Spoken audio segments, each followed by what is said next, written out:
Sean Penn has always been one of those Hollywood figures who carries both admiration and controversy wherever he goes. Today, he's seen as a two-time Academy Award winner, a humanitarian, a director, and someone deeply respected within the industry. But if you rewind back to the 1980s, his reputation was much wilder. Back then, he was a young rising star, married to the most famous woman in the world, and constantly in the middle of explosive headlines. His relationship with Madonna, paired with his own short temper and the constant harassment of paparazzi, created a storm of drama that seemed to follow him everywhere. In a new conversation with the New York Times, Penn looked back at one of the most infamous chapters of his life. The moment in 1986 when he was accused of dangling a photographer over a hotel balcony in Macau while traveling with Madonna. At the time, it was a scandal that made worldwide news. For years, the story has circulated almost like Hollywood folklore, exaggerated by tabloids and whispered about in the entertainment press. But Penn finally gave his own detailed version of what actually happened. He admitted the situation was chaotic, but insisted that what people believed wasn't exactly how things went down. As he explained, the incident started when a photographer startled him and his then-wife. Penn recalled that the man suddenly jumped out at them while holding something, and his security detail instinctively reacted. That security detail, interestingly enough, wasn't a typical bodyguard. It was actually Penn's kickboxing trainer, a friend he had given a job because he needed work. That decision would play a big role in how everything escalated. Penn described the moment vividly. He said, "The guy, first of all, we didn't put him past his waistline over that balcony. There was never an intent to drop him off of it. My friend at the time, who was my kickboxing trainer, needed a job, so I got him a job as security. He overreacted. This guy was holding something when he jumped out at us, and my friend responded instinctively. I responded instinctively. At that instant, Penn thought the object might be a weapon. About halfway to the balcony, I saw it was a camera and not a weapon," he continued. "So I was marching him through the room, also through what was an open balcony, and yeah, we got him down across it, and I'm yelling at my friend, 'It's a camera!' And we didn't have time to pull him. Back before the hotel security turned on us and grabbed us." That description paints a very different picture from the sensational version that spread. Across the tabloids back then, the story had been that Penn, furious at the paparazzo, grabbed him and dangled him over the edge in a fit of rage, threatening to drop him. The legend only grew when reports claimed Penn had been arrested and later somehow escaped jail, fleeing Macau by jetfoil. It sounded like a movie plot, but it was happening in real life. When asked if he had really broken out of jail, Penn laughed at the exaggeration. He clarified that it wasn't an escape at all. "We were passengers on the jetfoil," he said. "We got on like normal passengers and then had to go to a house on the Kowloon side and wait until something got settled. In other words, yes, there was trouble with the law, but no. He wasn't staging some Hollywood-style prison break. What makes the story fascinating is how it reflects Penn's life at the time. He was 25 years old, married to Madonna, who was arguably the most famous pop star on the planet, and the two of them couldn't go anywhere without being followed by dozens of photographers. Penn was notoriously combative with paparazzi, often getting into altercations that only fueled his reputation as Hollywood's bad boy. Their marriage was already under a microscope. Penn and Madonna had tied the knot in 1985 in what the press dubbed the wedding of the decade. It was a chaotic event, swarmed by helicopters full of paparazzi trying to snap photos of the private Malibu ceremony. Penn, in frustration, was said to have shot at one of the helicopters with a gun. Whether embellished or not, the story perfectly captured his image at the time.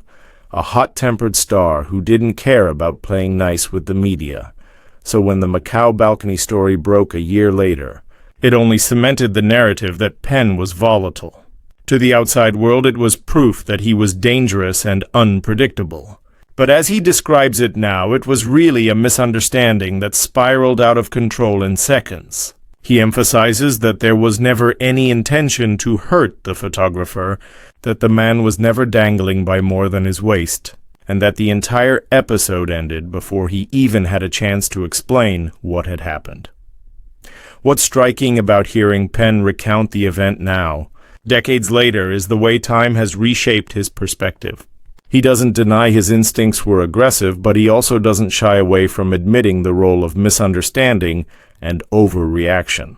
In his version, he comes across less as a maniac trying to throw someone off a balcony and more as someone caught in the chaos of celebrity life, reacting to what he thought was a threat.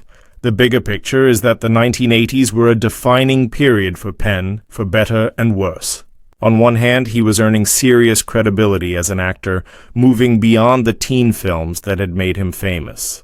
On the other, his personal life was spiraling into headlines that threatened to overshadow his work.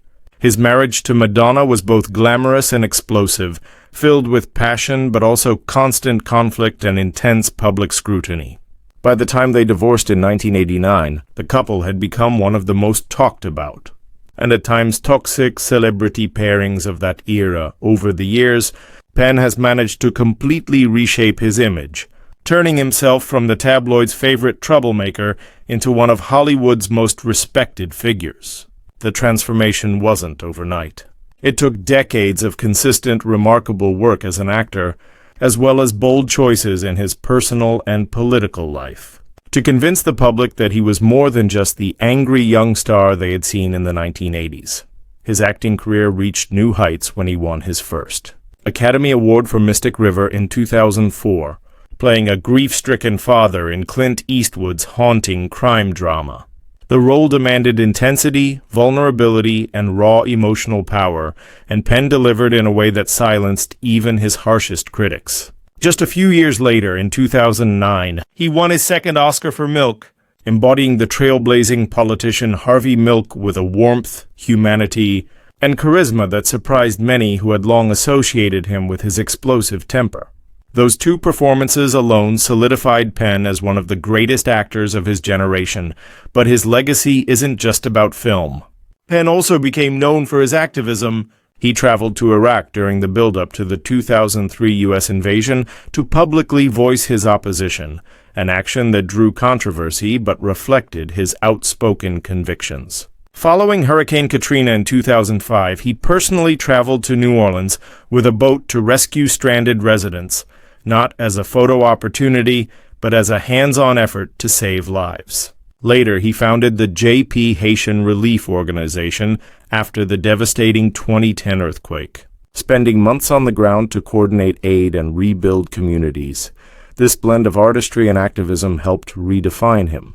The reckless young man who once made headlines for fistfights with photographers gradually became a figure respected not just for his talent, but for his willingness to take risks, stand by his principles, and use his platform for causes far beyond Hollywood. Still, stories like the Macau incident linger. They are part of his legend, part of the complicated narrative of a man who has never fit neatly into Hollywood's mold. For Penn, telling the story now allows him to correct the record, to show that while his temper and instincts were certainly real, the myths that grew around them were often exaggerated. Hearing him reflect on it is like peeling back the tabloid headlines to find the human reality underneath. It's the reality of a young actor overwhelmed by fame, by the pressures of being with Madonna, and by the constant threat of paparazzi intrusion. It's also the reality of a man who, even then, was more thoughtful and self-aware than the press gave him credit for. The Macau balcony story will likely always be part of Sean Penn's history. It's dramatic, unforgettable, and fits perfectly into the wild mythology of 1980s Hollywood. But now, with his own words, he's shown that the truth was far less sensational and far more human. And in a way, that makes it even more interesting.